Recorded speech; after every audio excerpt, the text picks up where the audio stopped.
today we have two guests as we get ready for a great show, Best of Broadway. And our guests, we have Susan Egan, and she's a guest singer, and guest conductor, Todd Ellison. Set to go, Susan? I'm good. All right. Set to go. So you had a good time last night, Todd? Oh, absolutely. So ready for... We had a really fun opening, and now we're ready for another one. Do you make adjustments after one night, or do you sit down and say, hey, maybe we should try this next time, or... Oh, yes. We're always thinking about how to make it better and everything, but it went so smoothly. I think we have minor adjustments, if anything. That's it. There's always adjustments, though. I mean, you're constantly, I think that's what's so fun doing things like this. You're constantly trying to make it better and perfect it, and you learn a lot each time you do it. Okay. Todd, we're going to start with you first. Just give us a brief background on how you got to where you are, when you started, when you knew music was going to be your life. Well, my parents have video of me conducting at age 2. So I think it was sort of set in stone from that moment on. And I took piano lessons at the age of 6, and I went to school for classical piano, but always knew I wanted to do Broadway. I just loved the Broadway music so much. And that led me to working with some wonderful people, including Marvin Hamlish, who did a lot of Pop's work, and he said, you need to do some of this, and I'm here because of him, really. And was Broadway always a place you felt you were going to be and end up?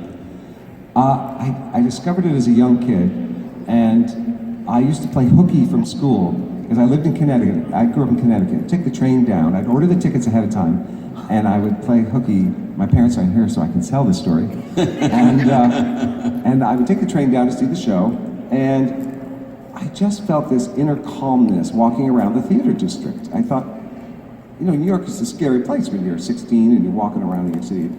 And I just felt this inner calmness in the theater district, and I thought, there's something to that, and it's where I belonged, and it's where I needed to go. All right, Susan, same question. Give us a brief background how you started and how you got here. So I actually grew up in Southern California and started figure skating. That was what I was longing for, and I remember my mom saying I had to wait till I was 5, so I must have been asking at 2 or 3, right? And I started figure skating, and the ice rink was about 35 minutes from our house. So we would listen to Broadway shows, going and coming home, and then invariably I would be skating to Maybe from Annie, or, you know, I knew all the lyrics to Evita by the time I was 8, which is not appropriate. Yes, and so when I was 11 or 12, the competition was sort of making me lose sleep, and my mom just said to me one day, you know, you don't have to do this. I loved skating, but I didn't love the competing. And she says, why don't we take a little break, keep up with ballet, and if you miss it, we'll go back. And I never did. I still dream on ice skates. I still choreograph on skates.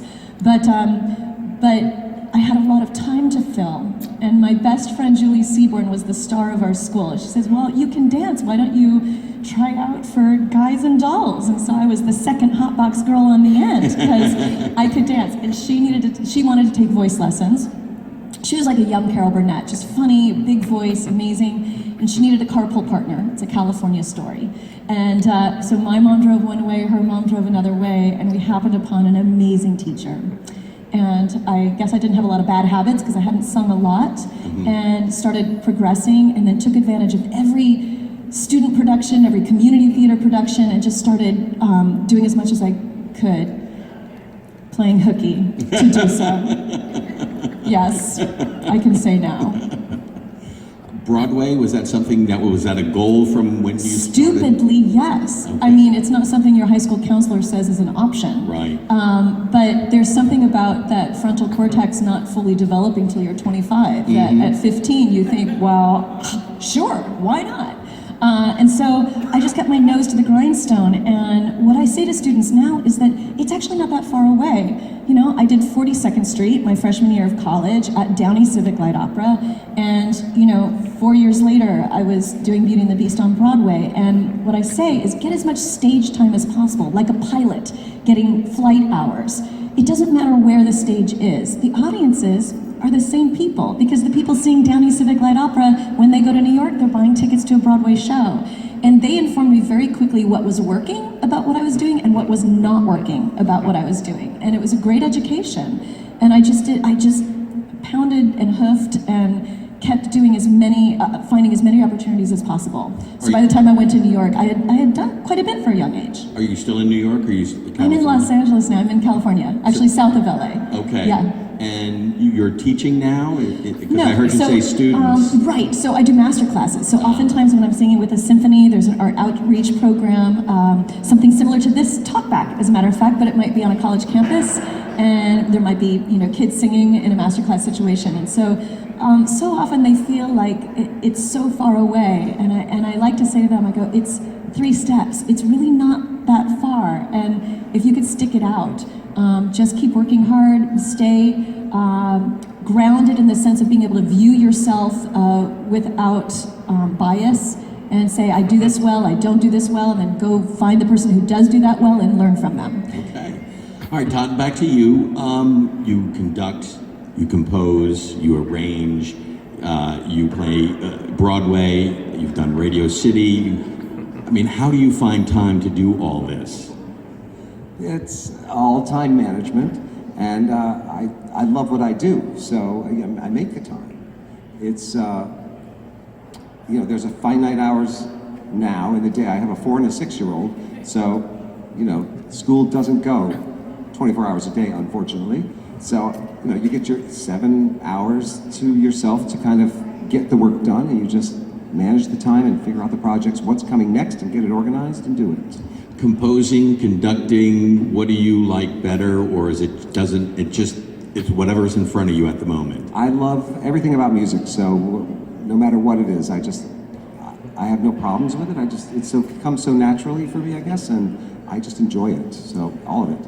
What's the difference between composing and arranging? Well, composing, I wrote a musical called The Black and White Ball about Truman Capote's Black and White Ball in 1966 that he threw at the Plaza Hotel.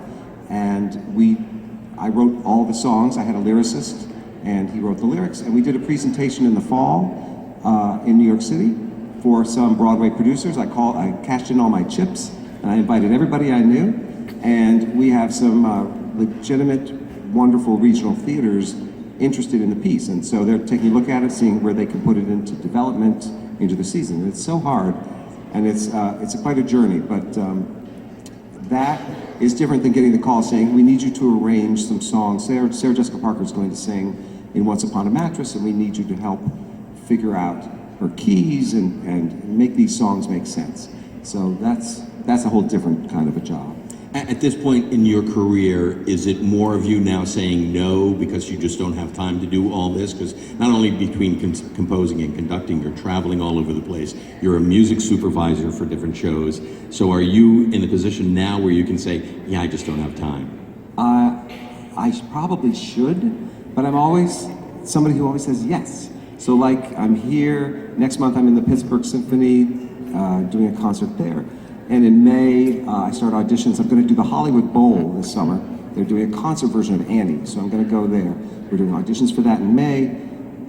In June, I'm at the Kennedy Center doing another concert version of something. So it's always hard to say no for me. I always feel like if I say no, they're never going to call again.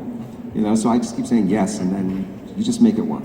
Okay. Susan, same question as far as you've done television, movies, Broadway, singing. What do you prefer? I get the question a lot from particularly young women who are like, how do you balance all of that? And my answer is you can have everything you ever wanted, but not at the same time. Okay. And I feel like my 20s and 30s were really dedicated to this career, this 8 shows a week. And I had a lot of friends doing 8 shows a week who had young children and were missing bedtime every night. And so I made this conscious decision to leave once I got married and we started a family. And so now I sing with symphony orchestras, and ideally I would do, once a month where I'm gone for 5 days over the weekend to do these shows, but I get to be home 75% of the time. That's actually opened a lot of interesting doors. By saying no to Broadway and moving away from New York, there's so much more going on now with internet and animation, and so now I've got an animation job on Cartoon Network where I drop the kids off at school at 7:30. I drive up to Burbank in my jeans and t-shirt and no makeup. I record an episode, and then I'm home to pick them up at 3 o'clock. And those kinds of things are pretty marvelous. You know, I feel like there are different chapters. I may go back to doing 8 shows a week later when they're grown. You know, it's different chapters. So I try and do things that fit into my family. Preparation for each different one. How different is it preparing for a movie, a television show, a concert, and a Broadway play? Very different. So film is a director's medium. You know, get your pages and you'll spend, 15 hours waiting for them to set up the shot, and then 30 seconds filming the shot, and then it's in the editing can, and then it's up to the director to make your performance. That's very hard for me. I don't like waiting around. So you walk away not knowing if it was a never good know. performance? Or if you're even going to make it into the film. Yeah, I mean, so yes, you never really know. You always see it and you wish they'd used a different take. You remember your favorite takes. Television is a writer's medium, and there's a little bit more camaraderie in that, where you can work on things together before you film it for television. Theater is an actor's medium, where yes, the director, writers, everybody has all that input, but you get to tell the story each and every day in chronological order for the story, which is great. And I'm that person that likes to do something for a long time and keep honing it, keep working on it, and that suits the 8 shows a week, 3 years of a show, which I've done a couple times, which I love doing that. That said, having to give that up, the concert work I'm finding to be the most fun, because the material changes up. I get to hook in with friends that I've had for years with projects like this and get back in touch and learn new things. You're constantly staying contemporary because there's always new music being written for Broadway, and you're incorporating that into the shows. And I love that there's no fourth wall, and you can look at the audience, and they can look at you, and you can chit chat. And I never got into this to be Susan. I wanted to be somebody else, and I started doing concerts out of necessity, and I find that it's actually my favorite medium. Okay, all right.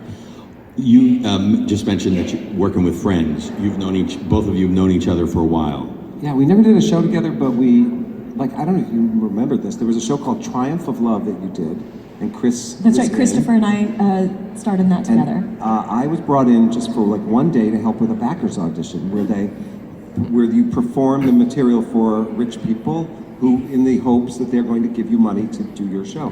And so I came in to play 2 songs for you guys. Isn't that so funny? But we had already recorded Peter Pan then. That's true, Yeah. That's right. So we had worked together on those things, I forgot about that. Yeah. Okay. So we're just having our own We did a recording of we didn't do a production of Peter Pan, we did a recording of Peter Pan. Of music from the different versions of the movie, the J.M. Barrie. We actually found research on songs that were put into the show during J.M. Barrie's lifetime, and we put those all in one album, and we did this great arrangement, which you're going to hear today, of 2 songs, Yeah, I'm Flying, yeah. and the song from, I can't remember what the other one's from. Is it from the movie? It is, yeah, it's from the Disney movie. Yeah. And so we're doing that today, which is really cool. All right, so is it much easier when Todd calls you up and say, hey, you want to sing, and you know what to expect? Is that so much easier to do? I don't want to disparage other conductors or other orchestras, but coming to Philly with an orchestra that is specifically for pops, who understands this kind of music, and with a conductor who is conducted and is sought after on Broadway, who understands the build of a Broadway show tune, as opposed to a classical conductor. I just worked with one a couple weeks ago, which he'd never heard the Gershwin songs. I mean, he did a great job, but it's not like working with Todd, who breathes with you. We don't have to worry about anything, the singers. So this is not really work for you, this is just fun. This is like summer camp, super fun, hanging out with friends, yeah. It's a very hard job. What are you talking about? What? We work very That's hard, right, I'm sorry. We don't have any fun. We struggle. Todd, putting this show together, Broadway's been around for decades. There are so many songs to choose from. How did you put this program together? What was your thought process of saying, okay, these are the songs? What criteria did you have to choose the songs for the program? Well, I always think it's more interesting to come to a concert where the music the material has meaning to the people performing it. So the songs that Susan is singing all have some meaning to her in her life. She sang them on the stage on Broadway, or it resonates with her life. Same with Debbie and same with Chris, and for me, picking some orchestra pieces of shows that I'd like to hear. Like, we're not doing the Phantom of the Opera medley. I didn't do Phantom of the Opera. So it doesn't make sense to do that if I can find something else, like a 42nd Street number, because I did that for a long time. So we have a personal connection to the material. I think it makes it a little bit more of an interesting evening. Now, this is for both of you, first time. I know it's the first time for you at performing with the Philly Pops. How about you? I was here with Debbie Gravitt, as a matter of fact, about 12 years ago. Okay, so you I can time that because it was the last time I could ever wear those jeans that we bought when we went shopping together, because I went home and got pregnant. And I never fit them again. Okay, I got to follow that now. Thank you.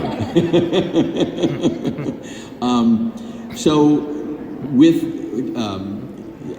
Todd, were you thinking of different singers as you were putting this together, saying, "Okay, Susan's gonna fit this perfectly," or Christopher's fitting this? How are you thinking that as you're picking the songs? That Oh, absolutely, absolutely. Because you want to work with your friends. You want to. It's a chance for us to go to lunch, have a dinner, and reminisce about the old days and of 8 shows a week or things like that. And it's fun to be able to just be given carte blanche. Whatever you want to do. Here's a Broadway evening. Go.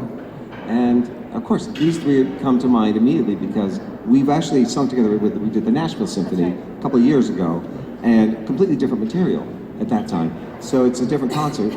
But we had such a good time together. I'm like, those are the people I want to hang out with for a weekend. So this is sort of like, okay, I want to go get away from home. Who do I want to hang out with this weekend? Yes. Okay. And then you can tell the wife, yeah, I'm working. Not hanging out with friends, I'm working. That's right. Hard job. It's Yes. time away from the kids, and I get to sleep into the hotel room a little longer than usual, So, Okay, yeah. okay. I won't tell anybody. It's a secret. Now, Susan, when Todd calls you, I mean, you immediately go to your schedule to make sure it fits. Is that Absolutely, yes. Okay. Are you kidding? Yes, yes. That's the danger. Are you kidding? People like this, It's great. like Susan, can be booked years in advance, and Symphonies book really far in advance, and this was booked 18 months ago. Yes, that's Yeah. right. So this is something that it's you, been planned. Yes. I mean, Yes. you could easily forget about that. Exactly. Looking at the calendar. I did. I wrote to Todd like 10 months ago, going. I was looking at we'd just done Nashville like a year before that. I go, Todd, hey, how are you doing? Like, what's our next thing? We gotta work together. Let's try and schedule something. And he writes back, he's like, we're doing Philly Pops in March of 2018. I'm like, I knew that. Right. It's true. I mean, somebody says, hey, can you do a concert? 18 months later, I'm like, sure. I mean, you look at your calendar, like, I don't know what I'm doing 18 months from now, but you're in it now, so that's it. Yeah. Biggest challenges that you have now in your career as far as being a conductor? What is your biggest challenge? Okay, I'll go back on my answer where I said I never say no. I was asked to do a project recently with a composer who's living. Sometimes the dead composers are the easiest composers, in a way. They don't argue much. They don't argue much, that's right. And so I was asked to do a project with them, and even though he's a lovely man, the music didn't resonate with me. And I just thought, no, this isn't something that I should be doing. It didn't resonate with me. So that's when I know this isn't the right fit, and that would be awkward. So, and I wouldn't be able to do my best work. So the challenge is finding the material that does interest me, because the older I get, the more discerning I become. I think we all do. But 20 years ago, you couldn't do that. That's right. You would have had everything. You would have had to grind. You learn through from it. the good experiences, and you learn from the bad experiences, and you take that information with you, and become better. I think you learn from what to do, and you learn what not to do in those cases.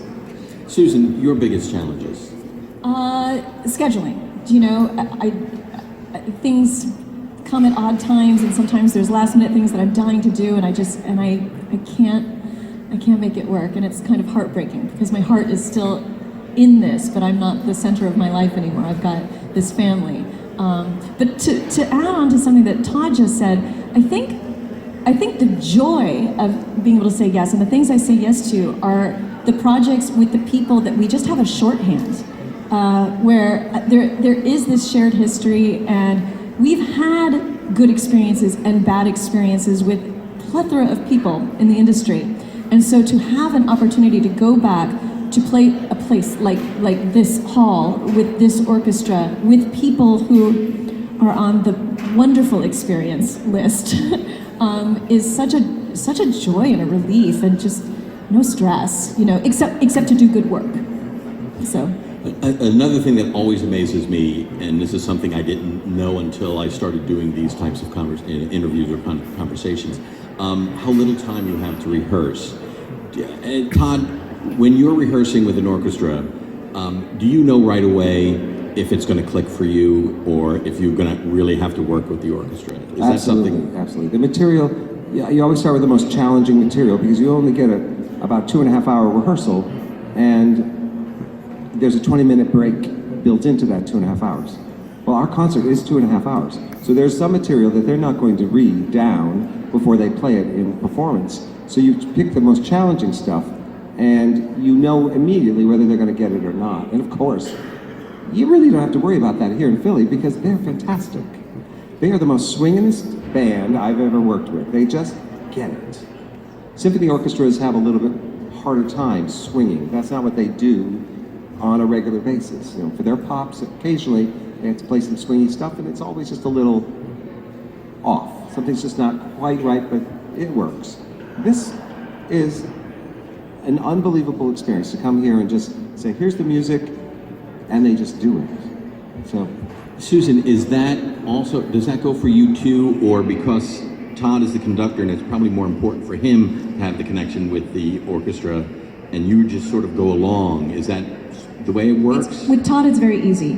But with a lot of symphony orchestras, a lot of musicians don't understand this music or feel it's beneath them, and so there's that attitude you sort of have to overcome.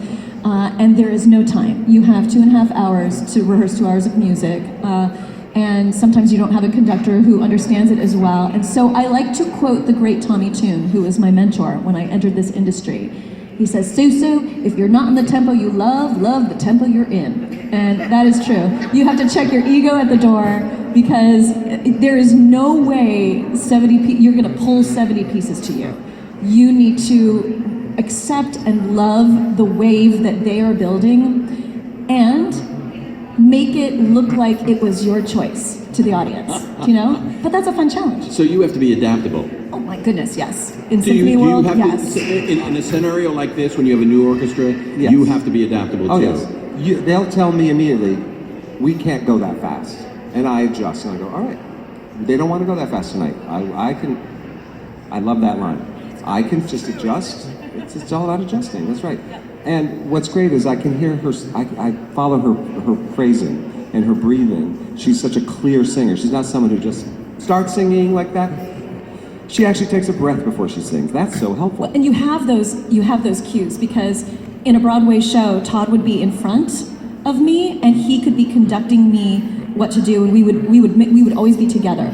But in a symphony situation, he's behind, and you'll see the singer standing 3/4, looking out at the audience, but really our periphery can be on Todd's baton. Sometimes I like when they're lit from behind, so that I'm actually looking at a shadow on the floor. I do that too. The secrets. Yeah, these are all the secrets. And we really do know that intake of breath is to get us together on the upbeat before the next measure. And so there are all these little tricks of the trade that work because it's Todd. Because he's done just so many hours, flight hours. When you work with non-singers, you learn very quickly what you need. And I just drill those particular people in a show and say, no, George Hamilton, you cannot just start. You have to wait for us. People like that don't understand. Oh, right, there's a band, it's got to follow me. And you have to teach them. And it's an approach, it's interesting. Okay, I'm going to open up the floor for questions. Sure. Anybody have any questions? Any questions? All right. Okay, hold on.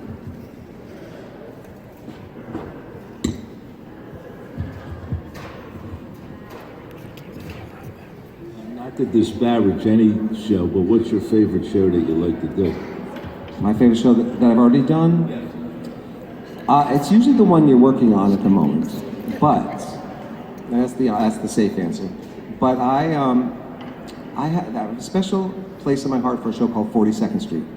I did a lot of performance of it. I talk about that. And I've been involved with it ever since. So I just opened a production in London, in the West End, a beautiful splashy production with 42 people dancing the opening number. And we could never have that in America, it costs too much money. But over there, costs are a little different, and it is thrilling to see the curtain come up and all those feet just tapping in unison together. That show, it's a showbiz story, and the music is classic and timeless, and there's some great arrangements, and the tap dancing is exciting. So I think that's my favorite. Any other questions? So, when you're developing music for a Broadway show, which comes first, the music or the lyrics? Yeah, I think it depends on your writing partners. Some people, I have a writing partner in London that my friend Brendan. We've written another show, and he cannot write to music that's already out there. He has to be the one that leads the way. And then the guy that I worked with on Black and White Ball, he could go both ways. He could listen to what I say. This is a beautiful melody. Can you put something to it?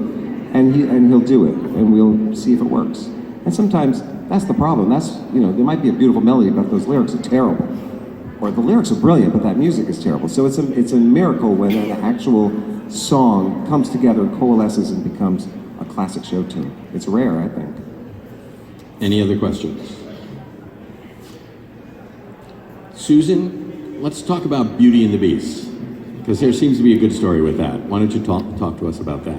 So many good stories about that. Is there something specific that you were thinking about? Your character? Oh, Belle, yes. It was the original Belle on Broadway. I originated Belle on Broadway a long time ago. It was a fascinating experience because it was my first Broadway show, but it was also Disney's first Broadway show, and there was a learning curve for them as well.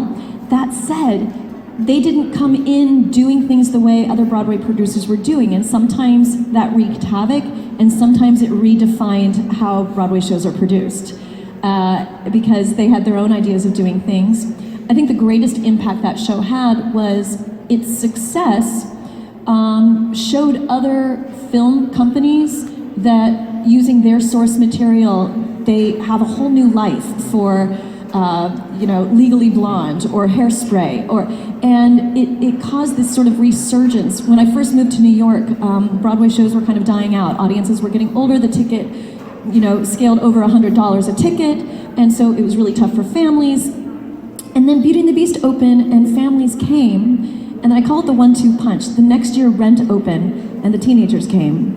And then all of a sudden, I'm walking to work doing Millie or Cabaret or whatever, and there's just lines around the corner for the shows I'm in, for shows like Wicked. They started the Student Rush, and all of a sudden, it's cool to sing and dance because the Disney Channel's doing, their musicals. And did you ever think in 1988 that there would be a Phantom of the Opera movie, or an Into the Woods movie, or Chicago the movie, or Les Mis the movie? That was unheard of. And those movies win Academy Awards. So everything has really shifted. And I credit a portion of that to the Walt Disney Company for just being aggressive and doing things their own way. And it was fun to watch that unfold. You created the character Belle. How did you come up with that character? Did they come to you and say, we don't know what to do with this? Or... Oh, yeah, no. I went to a very, very rigorous audition. That went over several weeks and months, and then the final auditions was 3 days in a row.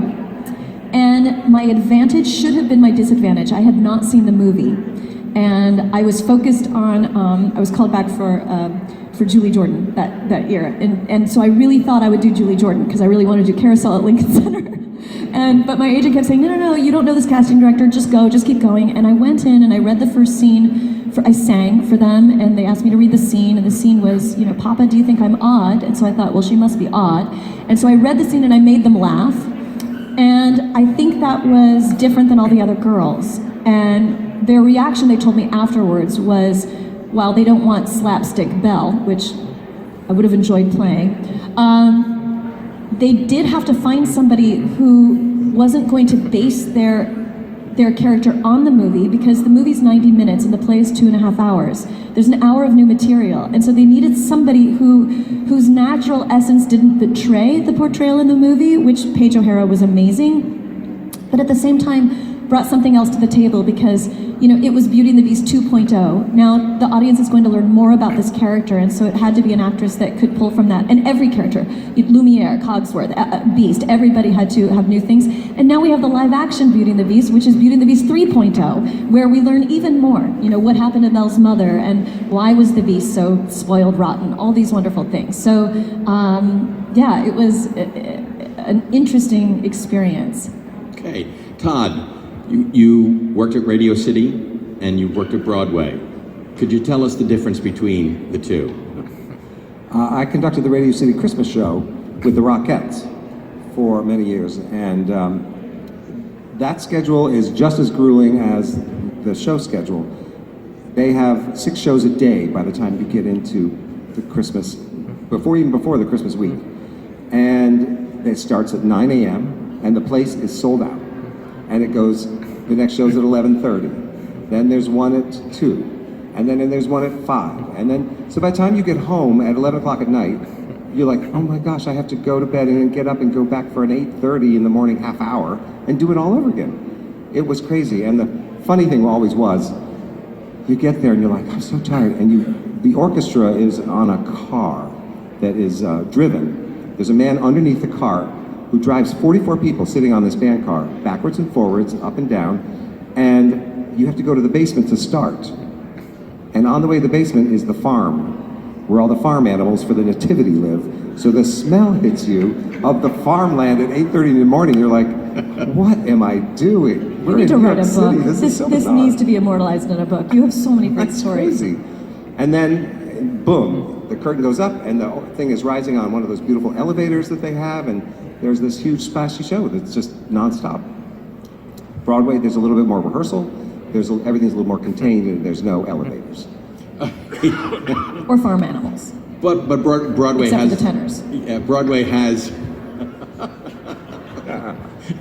Broadway has its own stories. Last night you talked about Spamalot. If you could share with us about your experience dealing with, because Christopher was in that, Right. And he was telling his experience and how they just thoroughly enjoyed it, and they were laughing on stage, and you have to take cues while they're laughing. I learned a lot on Spamalot. Monty Python's Spamalot was directed by Mike Nichols, who came from the improv world.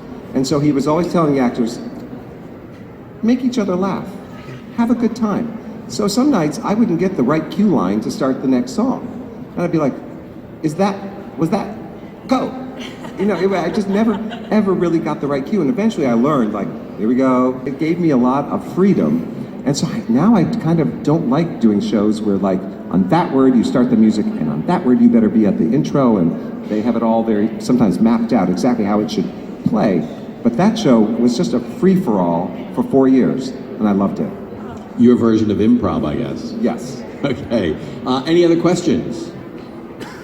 Well, okay.